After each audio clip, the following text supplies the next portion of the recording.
कहानी की शुरुआत होती है विल नाम के एक शख्स से जो अपनी फैमिली के साथ काफी दिनों बाद वेकेशन मनाने के लिए स्पेन पहुंचता है। इस मुलाकात को लेकर वो काफी एक्साइटेड था। वहां उसके डैड मार्टिन बड़े गर्मजोशी से उसका स्वागत करते हैं और फिर वो दोनों वहां से निकलकर एक वेटिंग पॉइंट की तरफ बढ़ चलते हैं। रास्ते में विल के फोन पर एक घंटी बजती है जो उसके काम से रिलेटेड था, लेकिन वो बड़ी शांति से एक शॉर्ट ब्रेक लेने की रिक्वेस्ट करता है क्योंकि वो जानता था कि उसके काम के कॉल्स अक्सर उसके डैड को परेशान कर देते हैं। जब वो अपने डेस्टिनेशन पर पहुंचते हैं तो विल की मॉम लॉरी, उसका छोटा भाई जोश और उसकी गर्लफ्रेंड डेरा बड़ी मुस्कुराहट के साथ उसका वेलकम करते हैं। पूरी फैमिली बेहद खुश नजर आ रही थी क्योंकि वो सब साथ मिलकर एक स्पेशल डिनर एंजॉय करने का इंतजार कर रहे थे। डिनर टेबल पर बैठते ही दोनों भाई अपने बचपन की बातें करने लगते हैं, जहाँ उनके डैड की जोक की वजह से उन्हें बार-बार शिफ्ट होना पड़ता था। लॉरी अपनी फैमिली को एक साथ देखकर पूरी नहीं समाती और इसी खुशी में वो शाम की शुरुआत करते हुए वाइन पीती। हालांकि मोमेंटम और भी सुनहरा हो गया जब जोश ने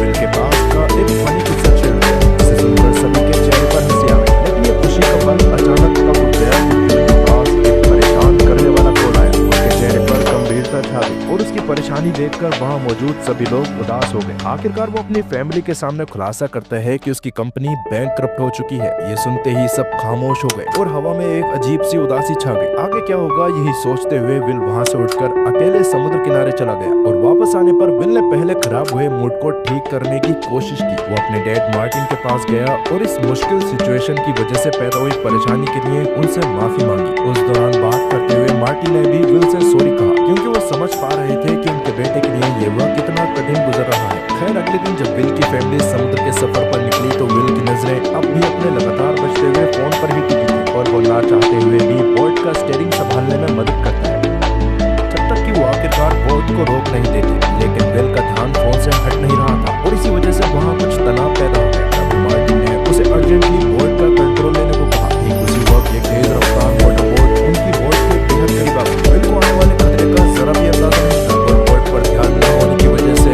हवा के जोर से उनकी बोट बिना दिशा के बहने लगी। मार्टिन घबरा गया और वो चिल्लाया, जिसे विल ने सही वक्त पर संभाल लिया और एक बड़ा हादसा होते होते रह गया जिसमें डेरा को चोट लग गई। इस अफरा-तफरी के बीच विल का फोन फिर से बजा, लेकिन इस बार मार्टिन ने बिना कोई हिचकिचाहट दिखाए उसे उठाकर समुद्र में फेंक दिया। इस बात पर दोनों में काफी जोर से बहस हुई और जज्बात उबाल मारने लगे। विल ने गुस्से में एक बड़ा फैसला लिया। वो समुद्र में कूद गया और शांति की तलाश में तैरते हुए किनारे तक पहुंच गया। वहां पहुंचकर वो जल्दी से फार्मेसी गया ताकि डेरा के जख्म के लिए एंटीसेप्टिक ले सके और फिर प्यास बुझाने के लिए उसने एक ड्रिंक खरीदी। जब वो किनारे पर खड़ा विशाल समुद्र को देख रहा था उधर मार्टिन को कुछ अजीब बेचैनी महसूस हुई क्योंकि वही खौफनाक स्पीड बोट दोबारा वहां से गुजरी, जिसने उनकी चिंता और बढ़ा दी। थोड़ी देर बाद जब विल वापस बीच पर आया तो उसे अपनी फैमिली की योट कहीं नजर नहीं आ रही थी। उसने किनारे पर मौजूद लोगों से मदद मांगने की कोशिश की, लेकिन वो इतनी तेजी में स्पेनिश बोल रहे थे कि विल कुछ समझ नहीं पाया। हार न मानते हुए वो लहरों के बीच खड़े कुछ नौजवानों के पास गया, लेकिन उनकी बातें भी समुद्र के शोर की तरह समझना नामुमकिन था। विल के दिल में डर बढ़ने लगा कि कहीं गलती से उसकी फैमिली उसे पीछे छोड़कर तो नहीं चली गई। वो अपनी फैमिली की बोट को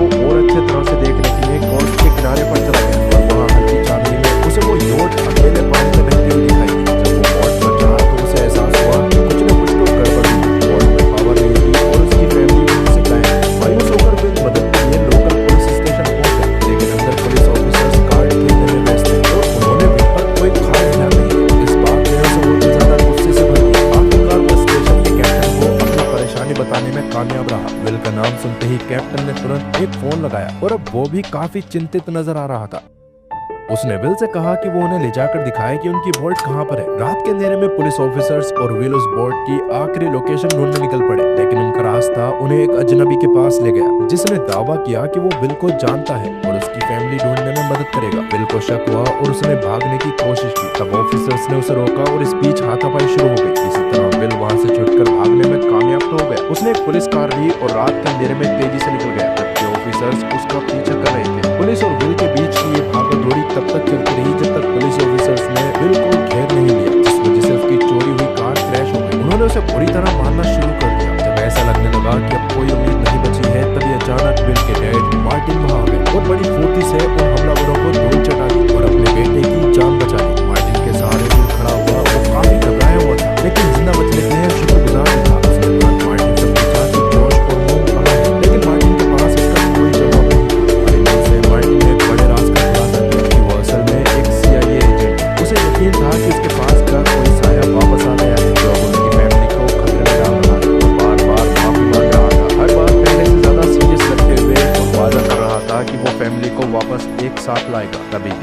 बाद में उसके फोन पर एक कॉल आया। CIA में उसके सीक्रेट कॉन्टेक्ट का मैसेज था जिसमें उसे चुपके से मिलने के लिए कहा गया था। मार्टिन ने ज्यादा डिटेल्स शेयर नहीं की, बस विल को अपने एक सेफ हाउस ले गया, एक ऐसी जगह जहां वो आने वाली मुसीबत से छुप सके। जैसे जैसे वक्त गुजरा, मार्टिन ने विल को एक मीटिंग स्पॉट पर ड्राइव करने को कहा जहां उनका टीम लीडर कैरेक उनका इंतजार कर रहा था। उन्हें जरा भी अंदाजा नहीं था कि उस मीटिंग पॉइंट पर एक स्नाइपर खामोशी से अपनी राइफल तैयार कर रहा है। विल और मार्टिन वहां पहुंचे और मार्टिन ने अपने बेटे को कार में रहने को ही कहा, लेकिन जाने से पहले उसने अपने जज्बात बयान किए और विल को बताया कि वो कितना प्राउड फील करता है कि उसका बेटा कितना बेहतरीन इंसान बना है। जिसके बाद मार्टिन कैरेक के पास पहुंचा, लेकिन उसके मन में शक था कि क्या इस खतरनाक हालात के पीछे उसी का हाथ है। सच्चाई तब सामने आई जब मार्टिन ने उसे समझाया कि जिन लोगों से उन्होंने ब्रीफकेस किया था उन्होंने उसकी फैमिली को किडनैप कर लिया है और धमकी दी कि अगर 24 घंटे में ब्रीफकेस वापस नहीं मिला तो वो उन्हें नुकसान पहुंचाएंगे। हालांकि कैरेक ने कहा कि वो ब्रीफकेस गायब हो चुका है, जिसने मार्टिन को किसी और रास्ते की तलाश में छोड़ दिया। फिलहाल अब जैसे ही मार्टिन भारी मन से वापस कार की तरफ बढ़ा, अचानक एक स्नाइपर ने उसे गोली मारी।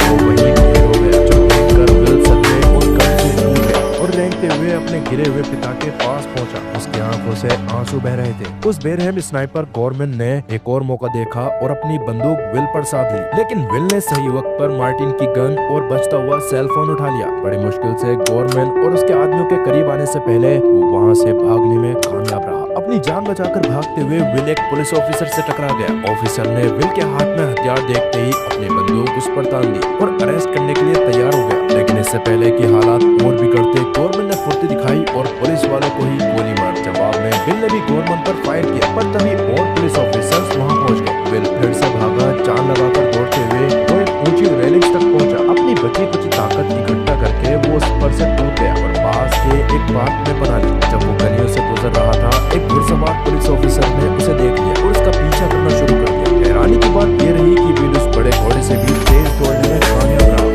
पकड़े जाने से बार बार बचा और आखिरकार एक पब्लिक वॉशरूम में उसे थोड़ी राहत मिली, जहां वो थोड़ा आराम करने और जो कुछ भी हुआ उसे समझने की कोशिश करने लगा। खुद को शांत करने के बाद फिर वापस भीड़ भाड़ वाली सड़कों पर निकल गया। अपनी पहचान छुपाने के लिए उसने कहीं से एक कैप और एक सनग्लास उठाकर पहन ली। फिर उसने सोचा कि गन को ठिकाने पर लगा देना चाहिए। उसने अपनी चालाकी से खुद को यूएस एम्बेसी में अरेस्ट करवा लिया। एम्बेसी के अंदर विल ने एक ऑफिशियल को अपने पिता की दर्दनाक मौत और अपनी फैमिली पर मंडरा रहे खतरे के बारे में बताया, लेकिन वहाँ के ऑफिसर ने उस पर यकीन नहीं किया और उसे एक लॉयर करने की सलाह दी। और जब वो बात कर रहे थे तभी उस ऑफिसर का फोन बजा, जिससे ऐसा लगा कि वो बात विल से ही जुड़ी हुई थी। निराश होकर विल एम्बेसी से बाहर निकल आया और वहाँ उसने देखा कि कैरेक अपनी कार में उसका इंतजार कर रही थी। कैरेक ने बताया कि वो मार्टिन की दोस्त है और विल के बारे में काफी कुछ जानती है, बावजूद इसके कि वो अभी नौजवान थी। हालांकि विल हिचकिचा रहा था, लेकिन आखिरकार वो कैरेक की बातों में आ गया, क्योंकि उसने वादा किया था कि वो उसकी फैमिली को बचाने में मदद करेगी। जैसे ही कार चलने लगी, कैरेक ने मार्टिन के कनेक्शंस और उस रहस्यमय ब्रीफकेस के बारे में सवाल पूछने शुरू कर दिए। विल को शक होने लगा कि कैरेक शायद दोस्त नहीं है, इसलिए उसने बीमार होने का नाटक किया और चलती कार से कूद गया और देखते ही देखते भीड़ भाड़ वाली सड़कों में गायब हो गया। उसने एक बस पकड़ी ताकि शहर से और दूर जा सके। जबकि मार्टिन का सेल फोन अब भी उसके पास था और लगातार बज रहा था। वो वही आदमी था जो बार बार कॉल कर रहा था। विल घर पे बैठ गया जब उसने अपनी माँ की आवाज सुनी जो मार्टिन से बात करने के लिए तड़प रही थी। एक दर्दनाक पल में विल को अपनी माँ को बताना पड़ा कि उसके डैड अब नहीं है। वो सुनकर वो कूद कर रोने लगी, लेकिन दूसरी तरफ मौजूद आदमी को उनके दर्द से कोई मतलब नहीं था। उसे बस मिस्टीरियस ब्रीफकेस चाहिए था। हिम्मत करके विल अपने डैड के दोस्त डिएगो से संपर्क किया। उसने डिएगो की ऑफिस में उसकी नीस लूसिया से मिलने का प्लान बनाया। जब वो एड्रेस पर पहुंचा तो लूसिया से मिलने से पहले उसने अपनी गन तैयार रखी। लूसिया थोड़ी घबराई हुई लग रही थी, लेकिन तभी कैरेक के एजेंट्स वहां आ धमके और लूसिया ने उन पर चाकू से हमला कर दिया। इससे विल को लड़ाई में शामिल होने और दुश्मनों का सामना करने का मौका मिल गया। इस अफरा तफरी भरी लड़ाई के बीच दुश्मनों की पीठ में चाकू लगा, पर वो फिर भी विल से लड़ता रहा। लड़ाई चलती रही जब तक विल की ताकत जवाब नहीं देगी और वो लड़ते लड़ते गिर गया। लूसिया जो भी गुस्से और डर में थी, उसने विल पर बंदूक तान दी, ये सोचते हुए कि वो डिएगो के लिए खतरा हो सकता है। लेकिन विल ने जल्दी से सारी खतरनाक सिचुएशन समझाई और डिएगो को ढूंढने में मदद मांगी। तब लूसिया माने ढंग से मान गई और वो दोनों डिएगो के अपार्टमेंट पहुंचे। जैसे ही वो दरवाजे के करीब गए, उन्होंने देखा कि गेट खुला हुआ है। विल ने किसी भी अनहोनी के लिए अपनी गन निकाली और सावधानी से अंदर गया। वहाँ जमीन पर डिएगो की लाश पड़ी। विल ने लूसिया को पकड़ लिया, कोशिश करते हुए कि वो शांत रहे और उसका रोना पहले से ही तनाव भरे माहौल को दूर कर दिया। तभी किचन से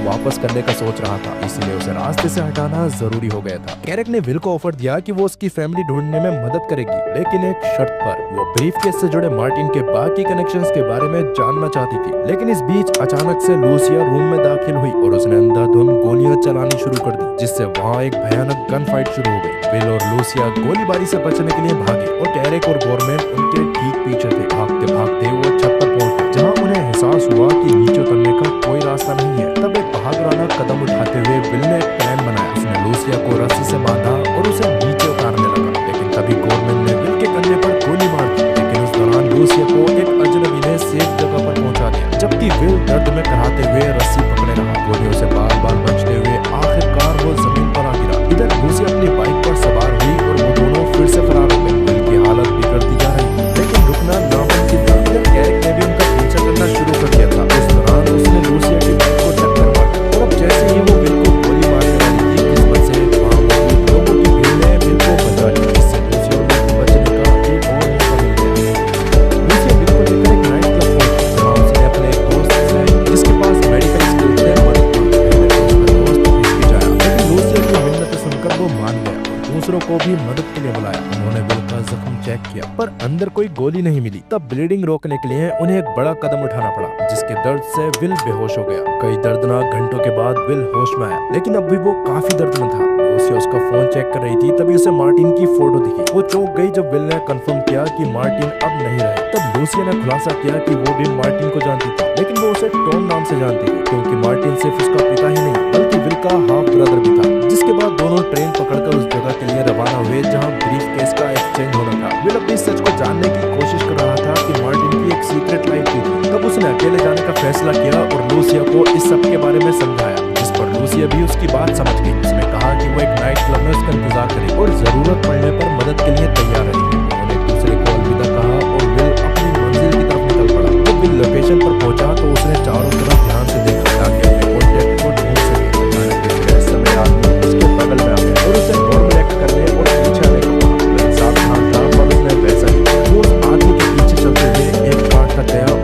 फ्रंट सीट पर बैठ गया। वो अपनी फैमिली के बारे में जानने के लिए बेचैन था और लगातार सवाल पूछ रहा था, लेकिन उस आदमी ने तेजी से और हिंसा के साथ रिएक्ट किया। उसने उसका गला पकड़ा और तब तक दबाए रखा जब तक वो बेहोश नहीं हो गया। जब विल की आंख खुली तो वो एक कुर्सी से बना हुआ था और उसे लगातार घूंसे मारे जा रहे थे। वो उन्हें यकीन दिलाने की पूरी कोशिश कर रहा था कि मार्टिन मर चुका है, पर तभी विल की हैरानी का ठिकाना नहीं रहा जब वहाँ का लीडर विल के सामने एक संकी एजेंट के रूप में आया। तब जाकर खुलासा हुआ कि वो रहस्यमय ब्रीफकेस दरअसल एक करप्ट सीआईए एजेंट को एक्सपोज करने के लिए एक उलझे हुए प्लान का हिस्सा था। मार्टिन और सीआईए ने अपने अंडरकवर एजेंट को निकाल दिया था और इस साजिश के तहत वो ब्रीफकेस हथिया लिया था। विल ने जहीर को समझाया कि मार्टिन तो बस सीआईए और कैरेक की साजिशों का शिकार हुआ था, जो अपने झूठ और धोखाधड़ी के सबूत मिटाने और गवाहों को खत्म करने की कोशिश कर रहा था। तभी जहीर ने इस दर्दनाक सच से पर्दा उठाया कि विल की फैमिली अभी भी कैद में है और उनकी सलामती इस बात पर टिकी है कि वो हॉस्टेजेस हैं। जहीर कैरेक का सामना करने और विल की फैमिली को बचाने के लिए तैयार था। उसने जिद की कि सीक्रेट ब्रीफकेस सेल से पहले विल कैरेक को बाहर निकाल कर लाए। धमकी दी कि अगर वो नाकाम रहा तो वो उसकी फैमिली को सीआईए के हवाले कर देगा।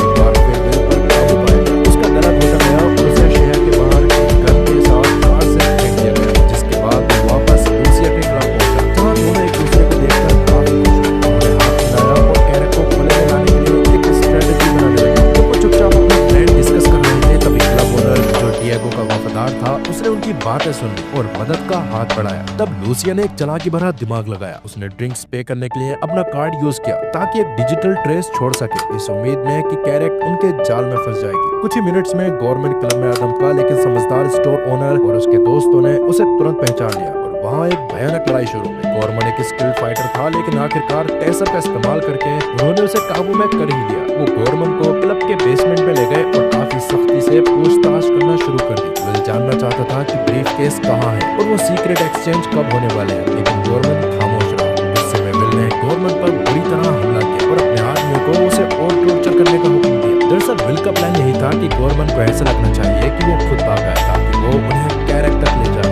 इधर लूसिया कार में बैठे इंतजार कर रही थी। उन्होंने देखा कि गवर्नमेंट किसी तरह खुद को छुड़ाकर भाग निकला। गवर्नमेंट एक दूसरी कार लेकर तेजी से निकल गया और उस दौरान विल ने भी उसका पीछा करना शुरू कर दिया। उसके बाद गवर्नमेंट एक पतली गली में गया जहाँ वो कैरेक से मिला, जिसके बाद वो दोनों वहाँ से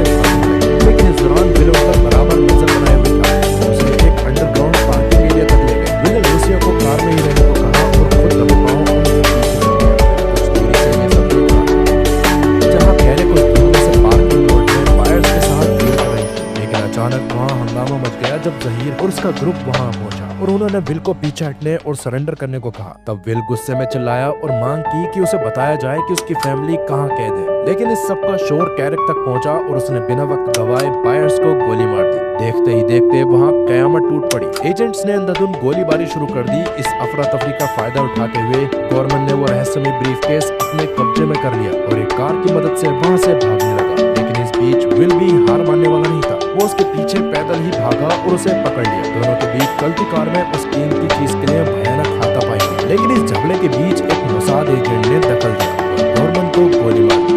लूसिया ने अपनी कार लाकर सीधा गवर्नमेंट की कार में दे मारी, जिससे एक जबरदस्त टक्कर हुई। उस दौरान बुरी तरह जख्मी गवर्नमेंट ने हैरानी जताई कि उसे यकीन नहीं हो रहा कि विल के हाथों उसका अंत होगा।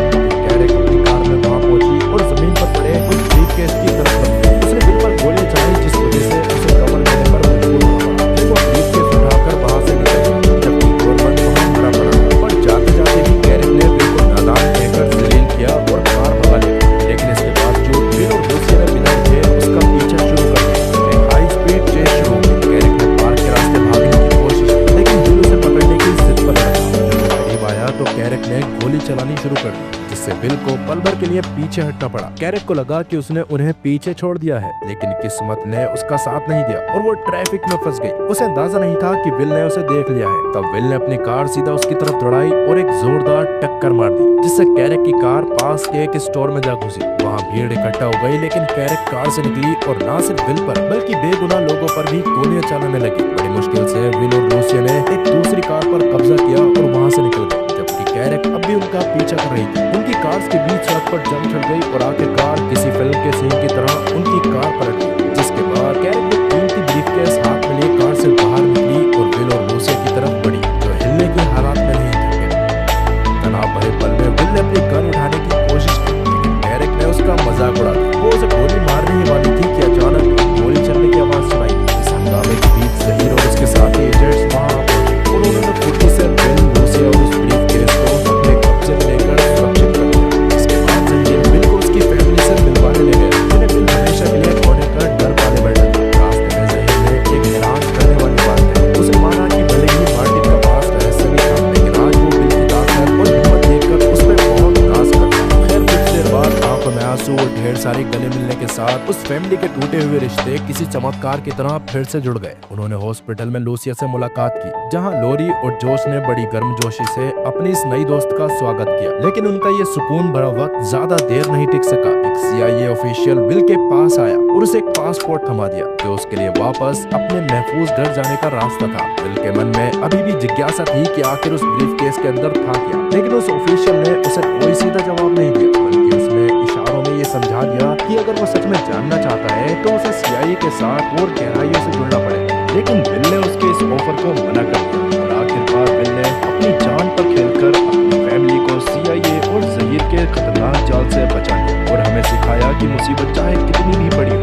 फैमिली का साथ हर दुश्मन को हरा सकता है। विल के लिए ये एक नई शुरुआत थी, जहाँ उसने राज और झूठ की दुनिया को पीछे छोड़ दिया। लेकिन दोस्तों, सवाल ये है कि क्या क्राइम की दुनिया कभी सच में किसी को आजाद होने देती है? अपनी फैमिली के लिए सुधर जाने वाले इंसान को उसका पास्ट जीने का हक देता है? इसका जवाब मिलेगा हमारी अगली कहानी में, जहाँ चार्ली मैट नाम का एक गोल्ड फादर अपनी पुरानी जिंदगी छोड़कर सुकून से रह रहा है। लेकिन किस्मत ने उसे एक पार्किंग लॉट में घेर लिया, जहाँ सुकून के बदले उसे मिली पूरी 22 गोलियां। उसका दुश्मन उन्हें उसके छाती में 22 गोलियां उतार दी। कैसे एक रिटायर्ड डॉन मौत के मुंह से वापस आकर अपना बदला लेगा? इस रिटायर्ड डॉन का डेडली रिवेंज देखने के लिए स्क्रीन पर दिख रही राइट साइड वाली वीडियो पर क्लिक करें, और अगर कुछ नया देखना है तो लेफ्ट वाली पर, और वीडियो को लाइक करना तो बिल्कुल न भूलना। खैर, जल्दी ही मिलते हैं एक नई मजेदार वीडियो के साथ।